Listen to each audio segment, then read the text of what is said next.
Hello Stampers, this is Pat Ertman from West Bend, Wisconsin. I am here today to show you how I got inspired for one of the cards that I posted on my blog. That would be this one. And then I'm going to show you the measurements for doing this card, which I am going to post later today. So anyway, to get started, I first saw this card online and I thought it was so dang cute, and I love the fact that here it's on, the little dogs are on display here, but they're also on display when you open your card. So you get dual duty out of your thing. And it actually, I thought, boy, that's got to be hard to make. And no, it was very easy. If you want to know how, go on my blog, giftedhandsinc.typepad.com, and you will find out how to make it easily. So then I was inspired and I thought, well, you know, that seahorse would be cool. I'm going to see if we can make him stand up on a card. So I had this blue paper and I thought, well, it kind of looks like water. And then I did my copper seahorse and little gold fish and some glittery seaweed. And that one opened up like this. And I thought, you know, that's nice. I like it. I like the fact that it pops up, and I like the fact that the little seahorse can actually be above the opening, so you don't have to actually worry about keeping it in the opening. But then all of a sudden, I think it was in the middle of the night, I came up with the idea, why would I not use this paper? Because it has all the colors in here. It looks like water, the alcohol ink does. It's got all that pretty gold on it. So that's where I came up with the idea of this card. So you can see every card that you make is kind of a progression, and you go from one idea to the other. I actually get some of my best ideas in the shower in the morning. So anyway, so that's how I came up with that inspiration. And if you want to see how to do this card, go to giftedhandsinc.typepad.com, and there are step-by-step directions on a video there. And also on my Facebook page, there are actually step-by-step directions with drawings. And that is on Gifted Hands Inc., Stampin' Up! And that's my Facebook page. So anyway, this card, somebody asked me, I posted it somewhere, and they're like, well, can't you tell me how you made it? So basically, I wrote these down so maybe you could see them as I say them. But first of all, you're going to cut 2 pieces of cardstock. I got to put my glasses on to see. 6 1/4 inches by 5 1/2 inches. All right.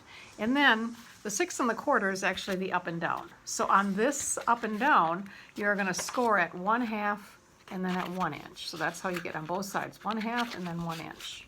Okay. All right, when you're done with that, you're going to cut a piece of DSP for the front and for the inside, and you're going to cut those 5 1/2 inches by 4 inches.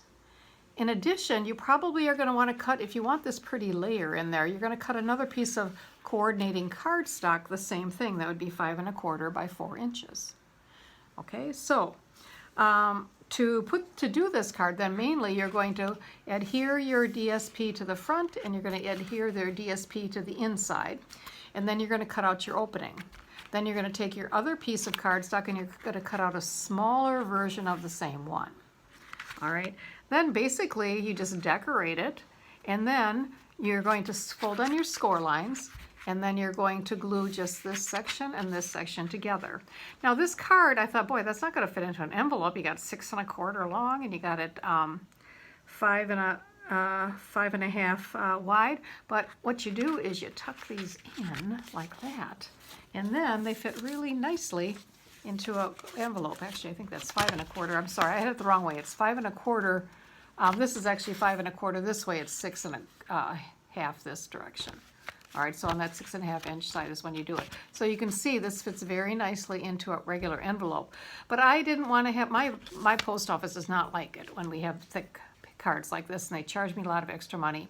So what I did was I made a smaller version of this that I'm going to do at my Coffee and a Card class, and that way you can just slide it into the envelope flat, and then you don't have to pay the extra postage. Because if you would put it in an envelope like this, again, the post office would charge you extra cash. So we try to avoid that. A couple announcements other than that. I'm going to pull this up so if you want to see this again, you can just stop the video, and this shows you what you need to cut for that card. Okay, and then a couple things to remind you. First of all, if you join my team in the month of June, or actually during celebration, which would be June and July, you get a free bundle. Now it's a select group of bundles, and I can let you know which ones those are.